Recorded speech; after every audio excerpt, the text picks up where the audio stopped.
What's up, guys? It's your boy T. Today I want to talk about this MrBeast situation. Now, if you don't know who MrBeast is, just Google it. But if you don't know, a person that's having an issue with MrBeast is, her name is Rosanna Pansino.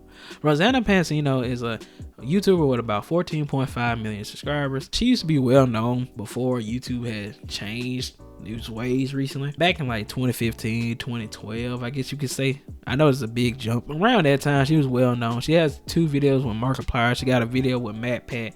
So she was well known, honestly. And she did good for herself. Again, 14.5 million subscribers.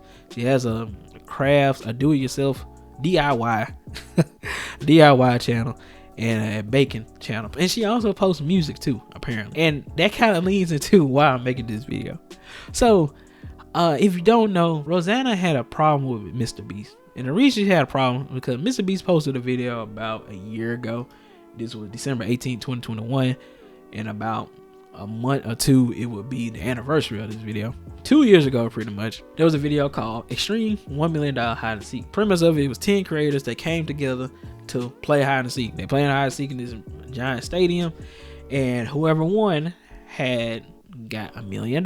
Now, keep in mind, these are all content creators with millions and millions of subscribers. They probably got millions and millions of dollars. Does it really make a difference if they don't make this $1 million? Probably not.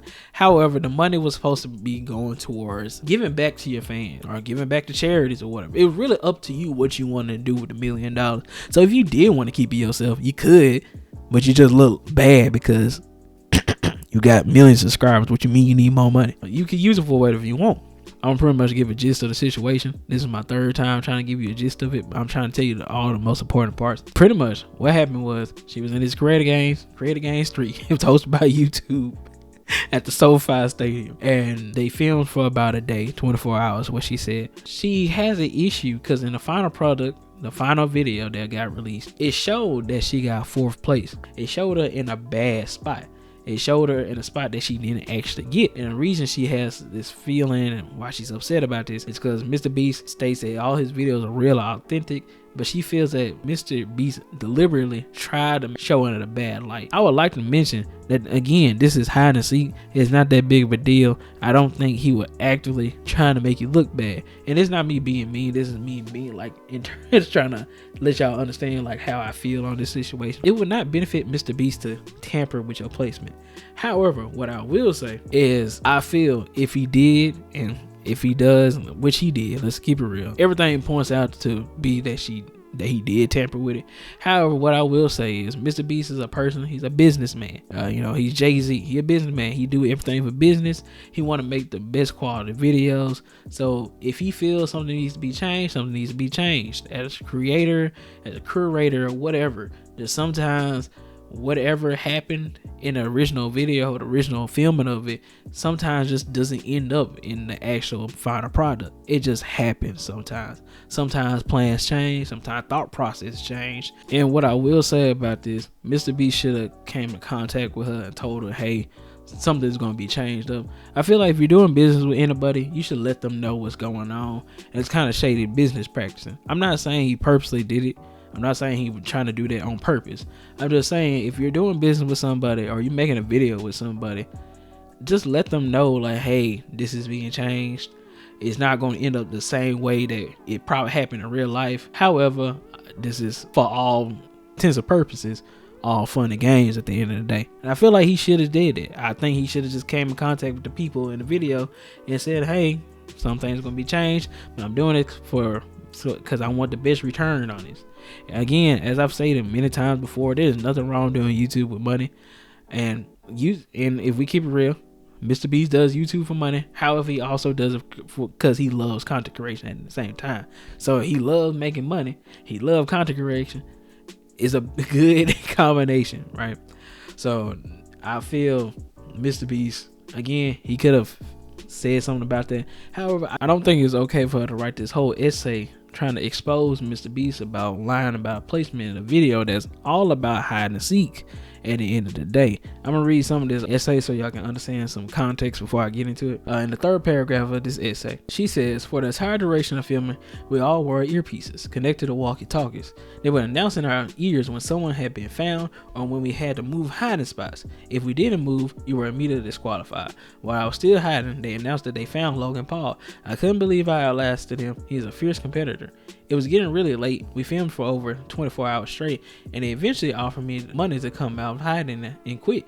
I declined. I had been counting the eliminations, and I was currently in 4th place, with LaRae, Quackity, Zach, myself still remaining. Jimmy asked us to move hiding spots again to the side of the stadium with mannequins. When she was hiding, when Jimmy told him to go to a different location, that's when she got caught in the transition of getting there. You only had 10 seconds in the video context. You only had 10 seconds to get to your location where you're going to hide at. And Jimmy was making his rounds, and then he found her. Bam. So she got caught. So she had got 4th place. But what happened was they then found Quackity. And then after finding Quackity, they found Zach. And then LaRae was the last one. So they said LaRae won. However, what happened was LaRae fell asleep in his hiding spot in the beginning of the game. So he never transitioned to the different levels of the stadium. So he was disqualified, which made everybody else go up a spot. And that's just extra context for that. Now, in the video, it ends up being Logan Paul is 2nd place. Logan Paul is 2nd place. Zach is 1st place, and Quackity is 3rd place. That's how it's displayed. Now, I will say she does have a right to be kind of upset that she wasn't put in the right spot in the video, because at the end of the day, if she made 3rd place, she made 3rd place. Give her 3rd place. But in the video, it doesn't show that. It showed that she got 4th place. And that's wrong in the way as, why would you change the footage? Now, she states in the 2nd paragraph how she felt like MrBeast videos were authentic and real. She was under the impression, like many other people, which I don't really understand it, because I don't know, maybe it's just me, but I'm not really interested in MrBeast videos. I'm really not. And there's no shot to him. I bet you he's a pretty cool guy, whatever, but I'm not interested in his videos like that. I know many people are, but I've never had the thought like, oh yeah, those are real videos. Those are authentic videos. I've never had that thought process when I have seen a MrBeast video or anybody talked about MrBeast. So I'm not too sure why she had that assumption. I guess she tries to see the best out of everybody because she is a nice lady, and I'm not going to act like she's not. I don't understand why you had that personal belief, but you know, whatever. So that pretty much finishes that whole essay. It saved you a little bit of time, but it really didn't. But anyway, after that, she had posted that, and a lot of people were going off on her, talking about, oh, you're lying, you're clout chasing, da da da. She started posting messages. She started responding to MrBeast lovers and everything. And one of the things she did, she was playing through the trolls, is she put in her bio, and I seen this before she deleted everything, because I'm about to get into that. It says, top 3 hide and seek world champion, trained for years with my little nephews.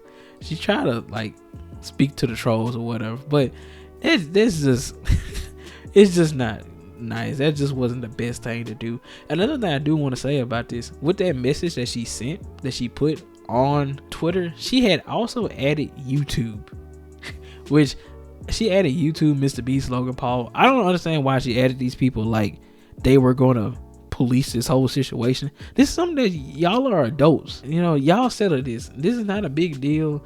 I don't understand why you feel like this is a right decision to bring up to YouTube. YouTube was more busy with the whole Sniper Wolf situation. You already seen how they handled the Sniper Wolf situation. Do you think they'll handle your situation any better? Probably not. So, you know, it was kind of a bad call. And she said something about how in the article, the essay she wrote, she said something about how she was put in a bad light or a negative view. But all this did was put you in an even more negative view that you thought you had. Because guess what? People don't like you now for sure. Now, if you go to her YouTube channel, she had posted a video, a song, a music video called Bad Moon Rising. And she posted this the day after today. Like today. She posted it last night. But she posted the day after the whole MrBeast situation. So this just looks like you were just trying to get a lot of more eyes on your music video. Now apparently she says she always uploads a video on whatever day. And okay, cool, whatever. But don't you think you probably should have changed that just for today? Maybe that would have been the best call, because now it just looks like you did this on purpose to get more eyes on your channel. So it looked like you was clout chasing. And so even if you weren't clout chasing and you wasn't trying to be a negative Nancy, it looks like it now. And you put a bad precedent on your name. So what you were scared of or what you felt like is true now, because people are not messing with you. And when I say that, the video is now standing at 54,000 views with about 6.9k dislikes and 3.7 likes. Now, I'm not saying that's bad necessarily. It's not like Sniper Wolf numbers bad. However, for her channel, for the views that she normally get and likes she normally gets, that is pretty bad. And there's another video I got hit with the aftermath, best 10,000 Lego Arts wins challenge, right? And it's 3.2k likes and 4.2k dislikes. And this is a video from 2 weeks ago. Another video I got disliked was 11 Halloween costume ideas for you and your sister. It got 3.9 likes and 11k dislikes. So a lot of this has had to come from this whole MrBeast situation. And this video was posted 7 days ago. I'm sorry to say, but if she didn't mean for this to come out the way it did come out, you kind of made it seem like that. Especially with you uploading this video the day after you posted this, and it just does not look right. It doesn't look good for you. It doesn't look good for your image. In a way that you were talking to people on Twitter didn't make you seem any better. So she kind of put it on herself. And like I said, she deleted everything and she eventually apologized to MrBeast. She said, "I would like to apologize to MrBeast. I should have expressed my feelings privately and handled things directly. I will be removing all the posts where I talk about creative games in Jimmy. I will be honest in that the thousands of death threats I received today are a contributing factor, but I do also sincerely hear the feedback from so many of you." So she listened to people. However, some people need to understand giving people death threats is not the call. It's stupid, man. And if you gave her a death threat, you deserve to go to jail. Like, somebody needs to check you out. You need to get checked into a mental institution or something, because y'all be doing the absolute most, man. It's not funny, but that was just wrong, bro. Don't do that. Don't ever do that to people. That's just wrong. I hope this tells you, it shows you that the best way to like talk to people is just talk to them directly and don't air out your business on the internet. There's no reason to air out your business on the internet. Not everybody needs to know why you feel so type of way about somebody, and this has caused a bad omen on your name. So with this all being said, this could have been handled better. She could have handled it in private, and it's on her. Because she started the whole thing. Honestly, it literally is on her. On the way she handled the situation, she could have handled it better. It doesn't got nothing to do with her age or whatever. But even then, as I know you know better, and I know you could have handled the situation better. You could have just talked to him personally instead of airing your information out on the internet. And the fact that you try to get YouTube on here like they supposed to police what's going on between y'all two about a video from a year ago, it's not the best look, man. I'm not saying that your reputation is over, like you can't come back from this, because I mean it's hard to come back from something when you're not really as well known. And the only reason people know about you now is because of MrBeast. Even if you had the idea of saying, "Oh, I'm gonna use MrBeast's name to get my videos views," all you did, one, you didn't give it views because it's still at 55k 17 hours, and on top of that, you have massive dislikes. You got 7k dislikes. So it didn't really help you the way you thought it was going to help you, I guess, if you did have that thought process. However, I'm going to give her the benefit of the doubt. I don't think she did. So anyway, that's all I want to talk about on this situation. And yeah, it's on her at the end of the day. Bye. Oh yeah, and also have a good day.